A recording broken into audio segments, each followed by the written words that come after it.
Hello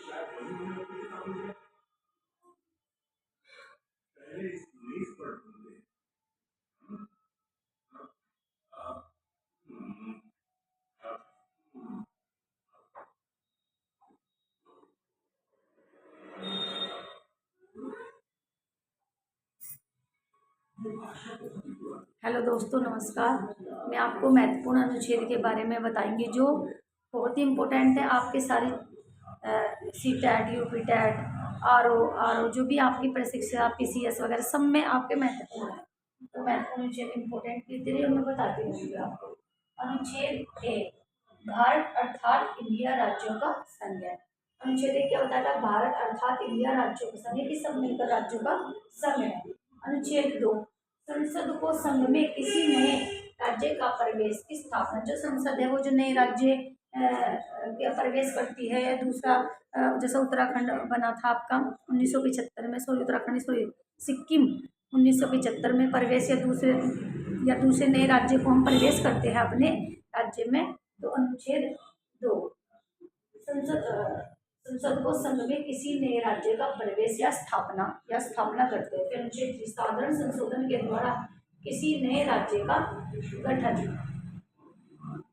जैसे उत्तराखंड हुआ था 2001 में, है ना, ऐसे। फिर अनुच्छेद चार, अनुच्छेद और दो और अनुच्छेद तीन में किया गया संशोधन अनुच्छेद 368 में माना नहीं जाएगा। ठीक है।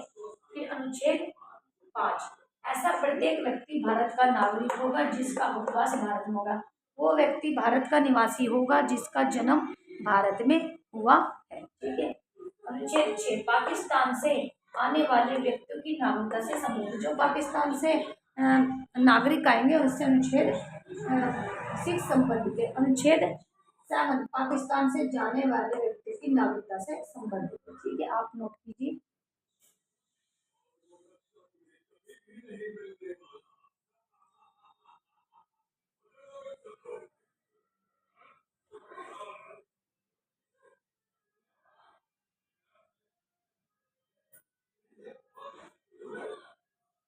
अनुच्छेद 9,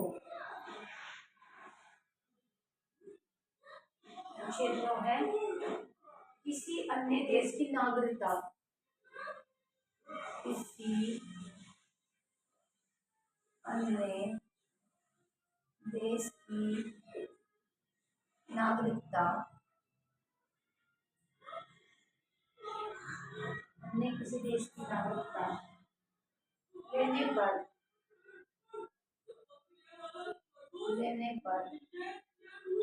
भारत की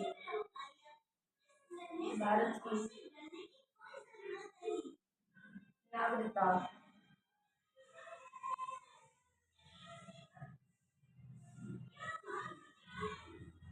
स्वतः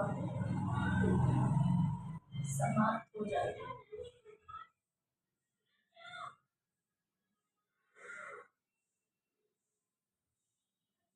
इसका है अनुच्छेद 2, किसी अन्य देश की नागरिकता, जैसे आप भारत में रह रहे हैं और अमेरिका भी आपने नागरिकता ले ली, या इंग्लैंड, जो भी अन्य देश, पाकिस्तान जो भी है, तो भारत की नागरिकता अपने आप ही समान विकसित है। हमारे यहाँ सिर्फ एक नागरिकता है, दोहरी नागरिकता का मान्य नहीं है संविधान में। फिर अनुच्छेद 10,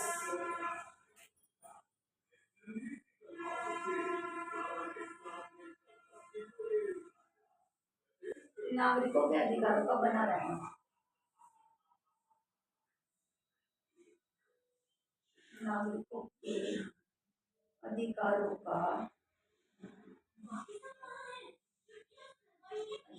का बना रहना। ठीक है। अनुच्छेद 11,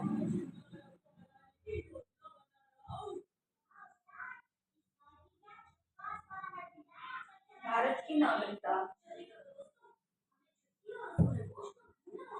भारत की नागरिकता भारत की नागरिकता केवल संसद विधि द्वारा, केवल संसद विधि द्वारा ही ली जा सकती है, संसद द्वारा ली जा सकती है।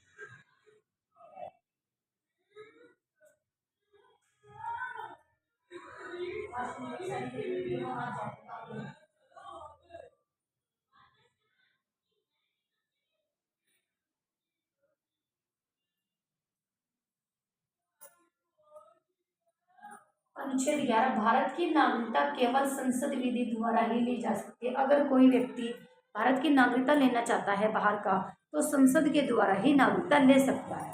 ठीक है, ये अनुच्छेद,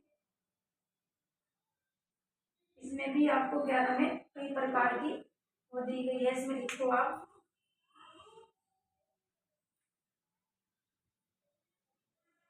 नंबर 1 में जन्म से, अनुच्छेद 11 में लिखो जन्म से, किसी का पार्ट है जन्म से। यदि कोई व्यक्ति का जन्म, यदि किसी व्यक्ति का जन्म, यदि किसी व्यक्ति का जन्म, यदि किसी व्यक्ति का जन्म 26 जनवरी 1950 को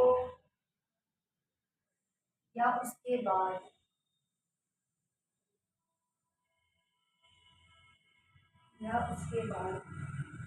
भारत में हुआ हो, भारत में हुआ हो, तो वह जन्म से,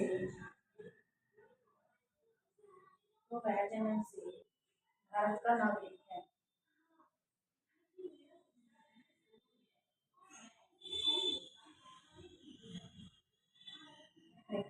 अनुच्छेद 11 क्या बताता है? भारत की नागरिकता केवल संसद विधि द्वारा ली जा सकती है। यदि कोई भी व्यक्ति बाहर से आकर भारत की नागरिकता लेना चाहता है, तो वो संसद द्वारा ही ले सकता है। तो इसमें भी कई प्रकार के वो है स्वतंत्रता, वो नागरिकता जन्म से।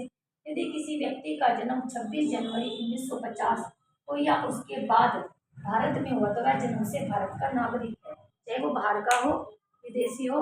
यदि वो 26 जनवरी 1950 को या उसके बाद भारत में हुआ हो, उसका जन्म या उसके बच्चों का हुआ, तो वह भारत का नागरिक कहलाएगा। ठीक है, ये है वंश परंपरा। दूसरा क्या है? वंश, इसी का ही अनुच्छेद 11 का वंश परंपरा।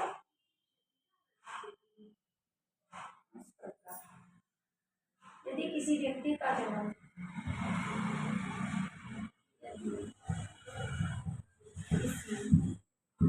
किसी व्यक्ति का जन्म, यदि किसी व्यक्ति का जन्म 26 जनवरी 26 जनवरी या के बाद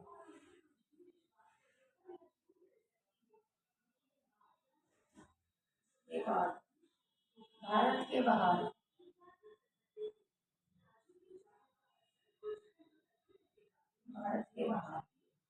अन्य किसी देश में हुआ हो, अन्य किसी देश में हुआ हो, हुआ है,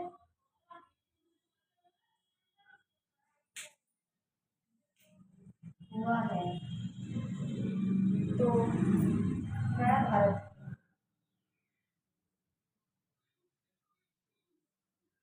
नागरिकता, वह भारत की नागरिकता ले सकता है,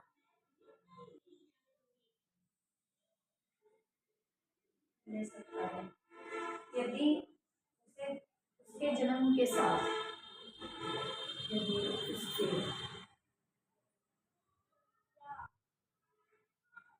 जन्म के साथ,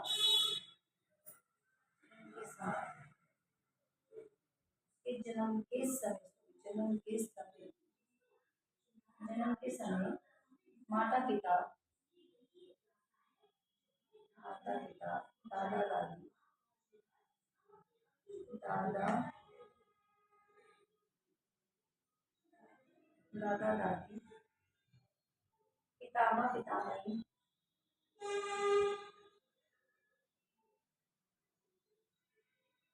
पितामह पितामही में से कोई, में से कोई एक भारत का हो, भारत का देखो।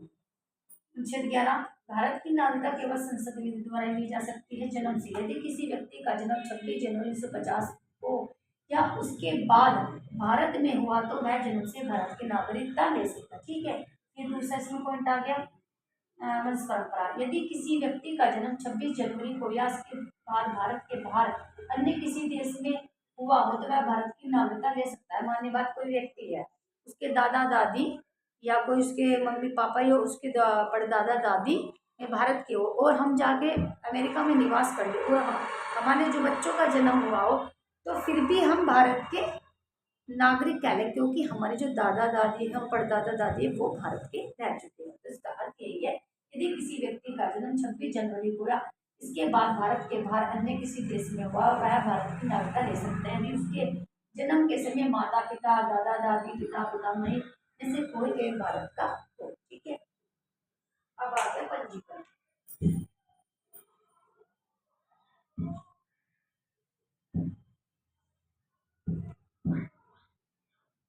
पंजीकरण नंबर 3, अनुच्छेद 11 का ही है पंजीकरण।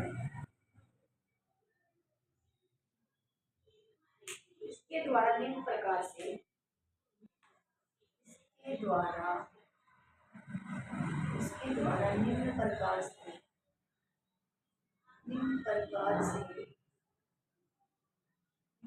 से नागरिकता ली जा सकती है।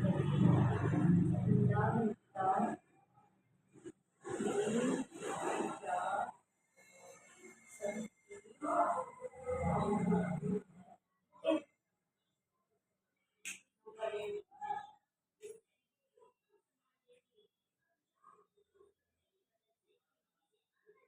भारतीयों के नागरिकों के भारतीयों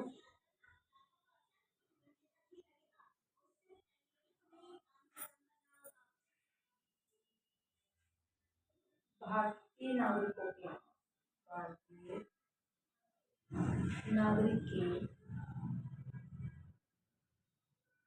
छोटे बच्चे, ठीक है। नंबर 2, यदि किसी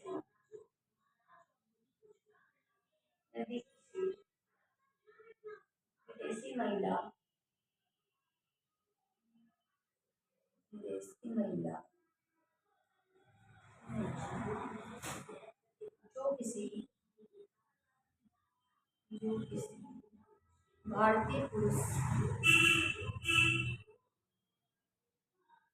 जो किसी भारतीय पुरुष से विवाह करने वाली उससे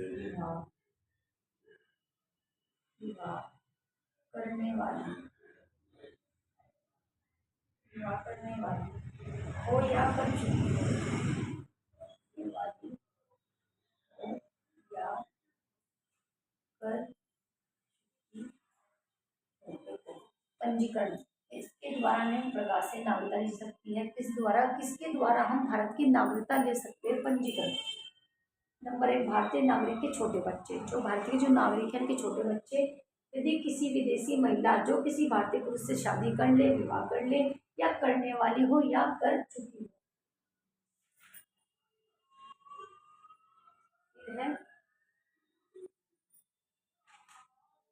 नंबर 3 है देशीकरण। अनुच्छेद 11 का ही है देशीकरण। इसके द्वारा निम्न प्रकार से नागरिकता दी जा सकती है। इसके द्वारा निम्न प्रकार से नागरिकता ली जा सकती है। नंबर 1 लिखो इसमें आप।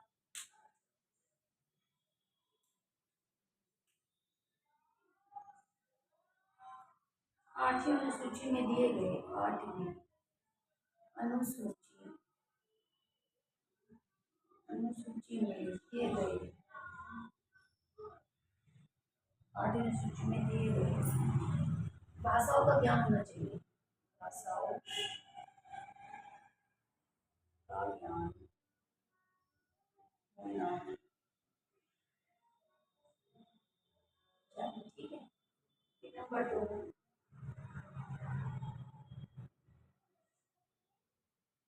देश की अखंडता, देश की अखंडता, एकता के प्रति, एकता के प्रति लगाव होना चाहिए। नंबर 3, अच्छा चरित्र, अच्छा